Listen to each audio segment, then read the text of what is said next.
Hello, good morning. So, just short chat this morning, and then we do a reading and a little sit. So, stick with us. Stick with us. Um, and I also want to thank all you guys for subscribing to the YouTube channel. It's been growing, and all of these videos end up on YouTube. And I was talking to a fellow yesterday, and he said, I listened to five of your videos in a row, David, which is kind of cool, I think, anyway. So here we go. Um, do you know that I remember early in recovery that my brother was talking to me, or brother Bob, and Bob was kind of sobered up a year or two before me, and I was scared and very identified with my problems, with my shortcomings, if you will. My and to me, my shortcomings were that I couldn't pay my rent, or that I couldn't keep a job, or that I never really had one, and that I was in a mess. That I had woken up one day, literally, and was married. I don't, like it literally. I mean, when I first sobered up, I woke up very late in November, early December 1980. It was like, holy shit, I'm married. I have a 6 month old daughter. I was in trouble, because I realized I couldn't keep living the way I was living. I really had my moment of clarity, but my mind could only focus on the problems. I didn't have a job. I didn't have any skills. I didn't, um, have any money. I didn't, you know, I didn't know how to be a husband or a father for sure, and I was in a lot of pain, and how I saw myself in the early days in recovery was, I couldn't even have actually described how I saw myself, but mostly, um, it wasn't in a good light. I saw myself as very much less than, and I was identified with that. That's who I believed I was, and I really was. So, and it seems that that's the case for lots of us when we come in. Nobody comes to the 12 steps because things are going well, you know, and there's nowhere else to go. We get here because like life is screwed, and I laugh at people that say, that still out there say, well, you could just, pull up your socks. Well, I pull up my socks so far they were up over my ears. Turn over a new leaf. I had turned over more new leaves, but the page was always blank, and I filled it with what I knew, which was the problem. I filled my blank pages as I turned over a new leaf with more of the problem. I didn't have a solution. I just didn't have a solution. I couldn't, and I mean, I literally do. I listened to a talk yesterday where some guy who was, working on his PhD had, imbibed a little too much, and ended up, getting kicked out of school, and all of that. And he was studying neuroscience or something. And he had some advantages I didn't have. I didn't go to high school.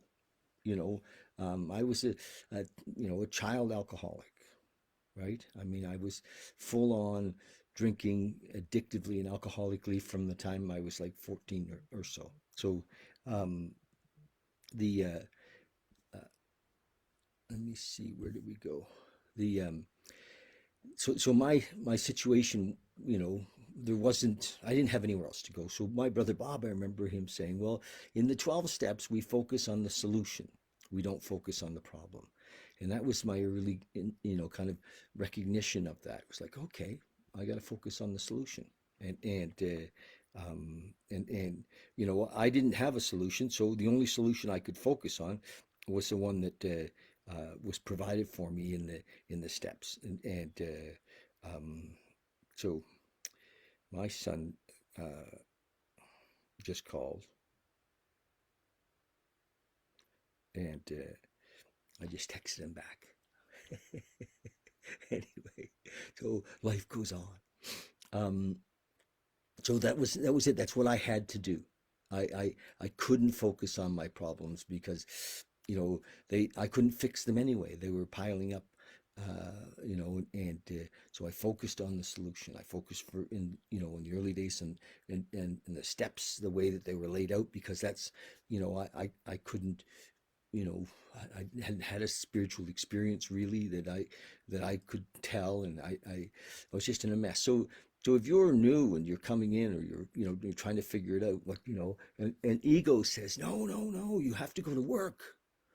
You can't be going to all of these meetings. You've got to go to work. That's what ego says. You got to get a girlfriend, right?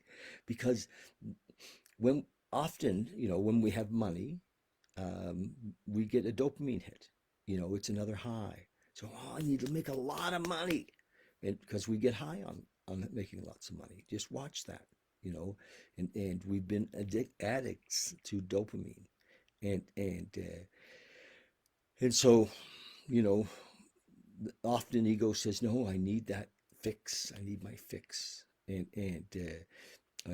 so ego will say, well, I got to get a girlfriend, and because the same thing happens when we get a jolt, we get a good feeling, but it doesn't go deep. It isn't the feeling that we get, that sense of ease and calm that we get in the recovery, in a relationship with a higher power. And so it's a little more work, but it actually works, it has solution. And we find a calm and a peace, and our priorities shift a bit. Now, it doesn't mean that we can't um, um, build a big business in our lives, if that's what we want to do, or that we can't have a long-term committed relationship. Of course we can. All of that's available. But my experience has been, if I don't focus on this spiritual solution, you know and I even hesitate sometimes to call it a spiritual solution, because that word, what does that mean, you know to most people, and they don't know what it means. It's kind of, oh, what the hell does that mean? So, but as we grow in our realization, or a God consciousness, or in consciousness, we see that we are part of something that's greater than ourselves. We are in that love. As we grow in that realization, it's like, oh, okay, yeah, I get it now, and we have a sense of peace and calm and serenity that comes in, and then if we want to get shit done, then we can get shit done. But when we're struggling with in fear, we don't. Nothing connects. Nothing can connect, and so we need to focus on the solution if we want to have a life. If you're an addict or an alcoholic, if you're not, then this doesn't matter. But it isn't just pulling up our socks, turning over a new leaf, reading another book. It really requires some quiet time. You know, working with others, going to meetings, but quiet time. Sitting and finding, discovering who we are, who we really are. You know, if I ask that question to most guys in recovery, we have no idea who we are. What do you mean, who am I? You know, but we are. Yeah, I believe, my experience is we're spiritual beings having a human experience, and somehow we've got disconnected, right? And by design, maybe, by mishap, maybe, I don't know. It doesn't really matter how we got disconnected, but we know that we're disconnected, and we feel that emptiness in the addict, in the practicing addict, and the alcoholic, and even in recovery, when we're not, we're focusing on the solution, we feel that emptiness, and we try to fill it with stuff, and it doesn't work. We try to fill it with relationship. We try to fill it with money. We try to fill it with the gym, you know. Okay, so that's my little talk. By the other thing is that we get kind of addicted to the symptoms. We get kind of addicted to the problem. We identify with the problem, and so often we're so identified with the problem that we want to recreate it. We keep recreating the problem, and because that's who we think we are, and that changes as we focus on the solution. Okay, that's it. I won't go any further with that. Um, I bought a new mic and I keep forgetting to put it on, and I'm going to put it on because sometimes when I do the meditation, it doesn't. You can't hear me very well, and we're going to do that in a minute. So there, hopefully that is a little bit better. So today is, oh my gosh, what day is it? The 31st of March. March 31st. Tomorrow is April 1st. My gosh. Isn't that beautiful? The summer's coming. We love summer in the northern hemisphere. We do March 31st. Um, and it's a thought for the day. I'm going to put my glasses on. Okay. So here we go. Thought for the day. By the way, can anybody relate to that? What I'm saying? I mean, it seems so, difficult in a way that to realize that focusing. We think if we fix the problems, we're going to be okay. Can you relate to that? But the truth is that there's no end to the problems if we're focused there. If we focus on the solution, the problems look after themselves. I hope you get that because it's crucial. It's a big deal. Okay, April or March 31st, thought for the day. Since it says I've been in the 12 steps, have I made a start towards being more unselfish? Do I no longer want my own way in everything? When things go wrong, I can't have what I want. Do I no longer sulk?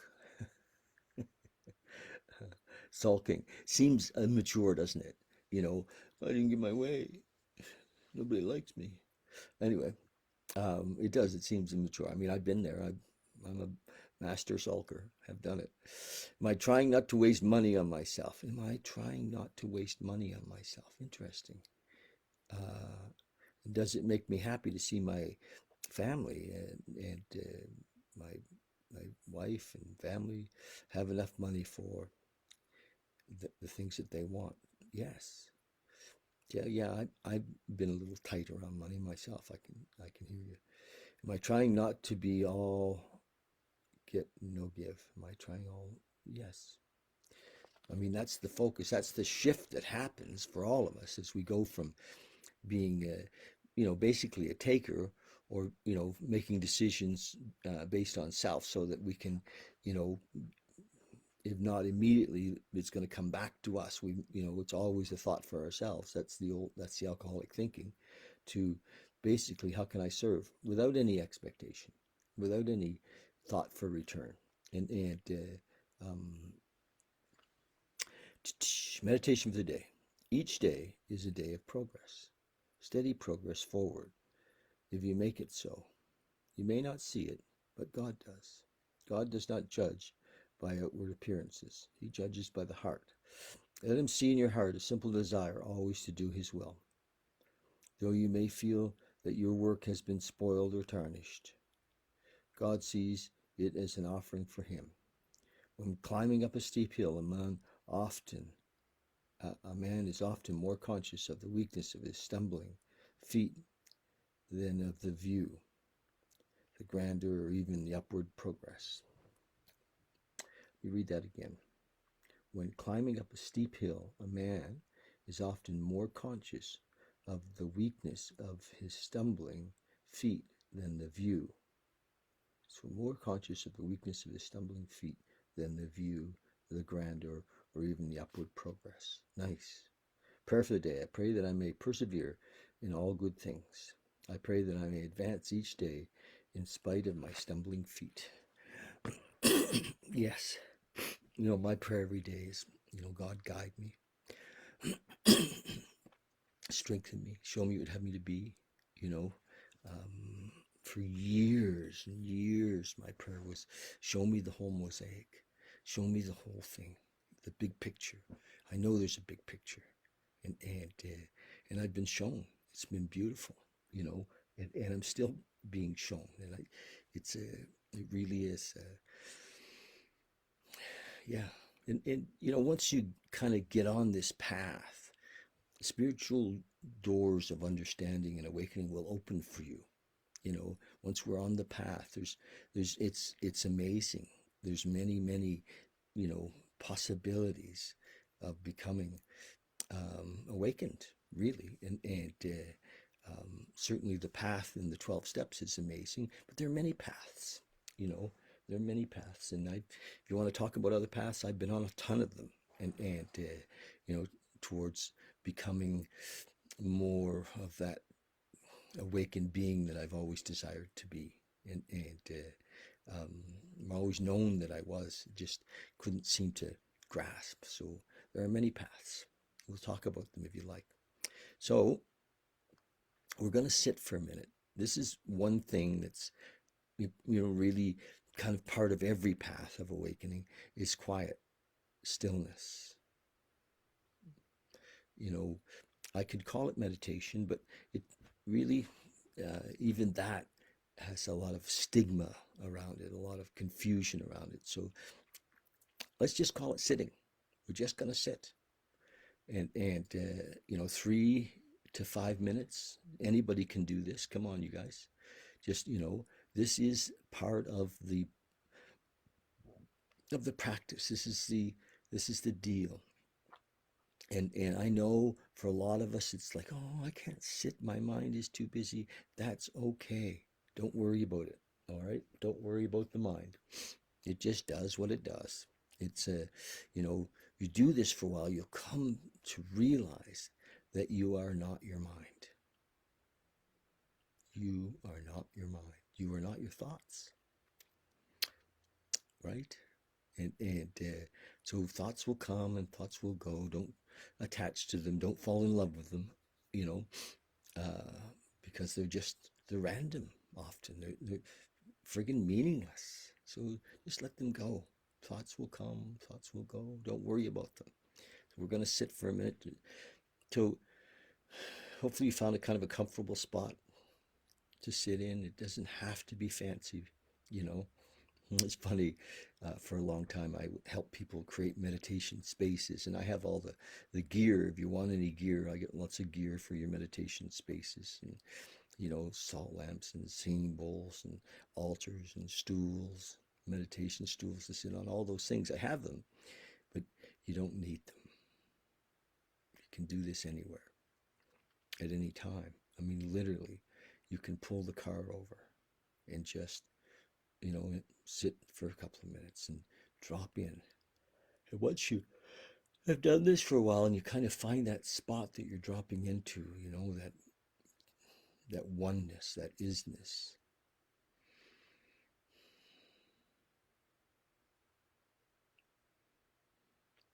that's it.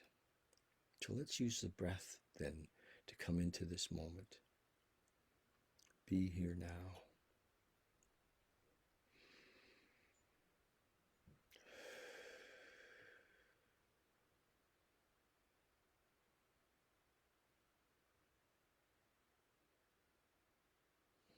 As we drop into this space, we realize that nothing is missing. Nothing is missing. In this moment, all is perfect. All is one. All is perfect.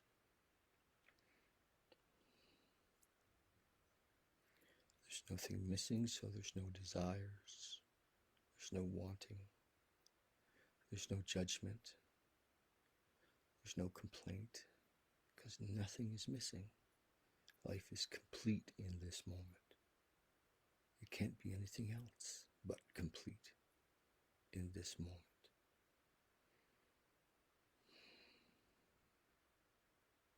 Drop into that, into this oneness.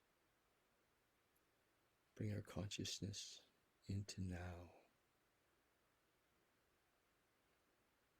into my voice, into your breath. These are happening now.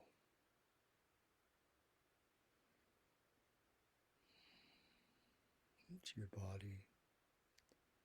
Be aware that you have a body, that it's a vehicle, allows you to be here on the planet, in this space, in this time. Without the body, it would be difficult, probably not impossible, but difficult to be here. So thank your body. Say, thank you, body. Thank you for serving me. Thank you for looking after me.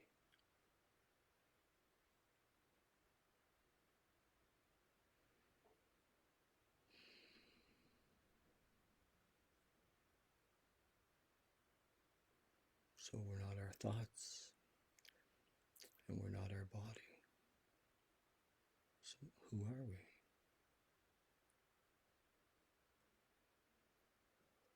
We start to recognize in these quiet moments that we are thatness, isness, oneness,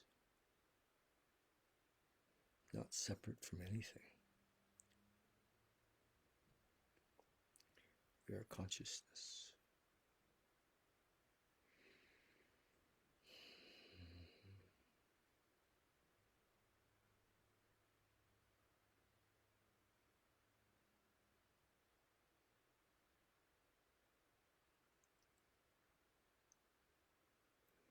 Thank you.